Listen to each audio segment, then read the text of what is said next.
All right, y'all, what's going on?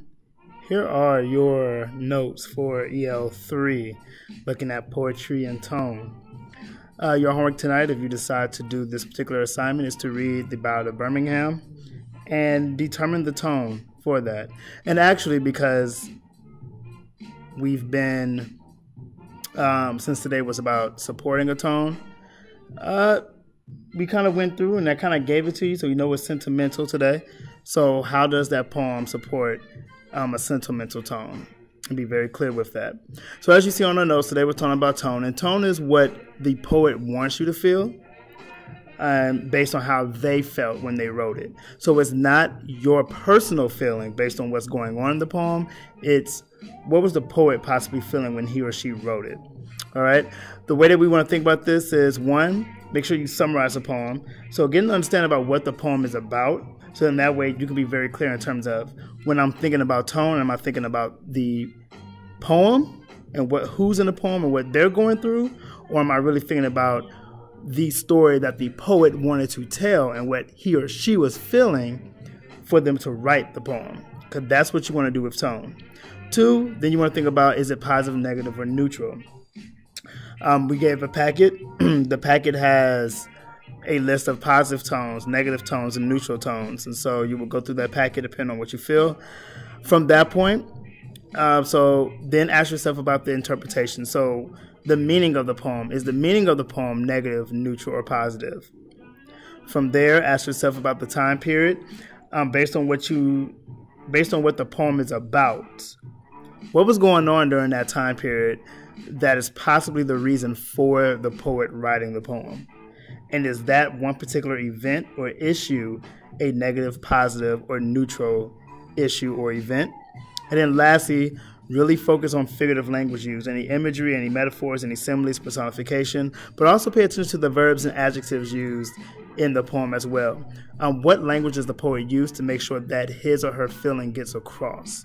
Because that's also going to be important. Is that a negative, positive, or neutral language? You will then take all of those to pretty much determine the tone of a poem. For an example in which we modeled today, we worked on,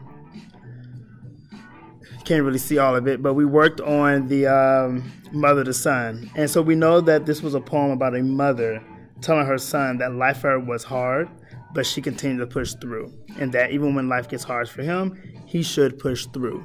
So that understanding of the poem, a lot of people said it was kind of neutral because she had a hard life, the negative part, but the positive piece is that she's telling him to push through. The meaning of this poem is that for Black people, life will be hard, but don't let life win. Keep going. And that in itself, a lot of people say, well, I feel like that interpretation seems very positive because it's telling you to keep going. Some people said it felt very neutral, like it was positive about keep going, but the negative part is that it's telling you that life is hard. Now, the event in the 20s, because this poem was written in the 20s, what we know is that a lot of Black people were struggling. It was hard. They were transitioning, trying to be equal with America, with white America, and they were not getting that treatment. And so everything was made difficult for them. And so that event in terms of what was going on is really negative. And then the language used. So we have life for me ain't been no crystal stairs. So that metaphor comparing life to not a crystal or to no crystal stairs, that's negative, that your life can be beautiful, that your life can be pretty. But then some of the verbs being used, I still going, I still climbing, that is very positive. And so some people said, well, they caught on to the positive parts, but they also caught on to that negative piece. All these things are going in your head, and you should ask yourself, okay, so overall, where does this poem fall? Was Langston feeling positive when he was writing this? Did he feel good about life?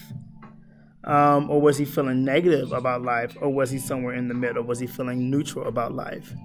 And for the most part, we landed on him feeling very positive. He felt good. He didn't hate his life. He thought life was fine. In fact, to the point where he needed to keep going. And so if that's the case, we then want to write it up like this. As you noticed, one of the positive tones we chose was persevering.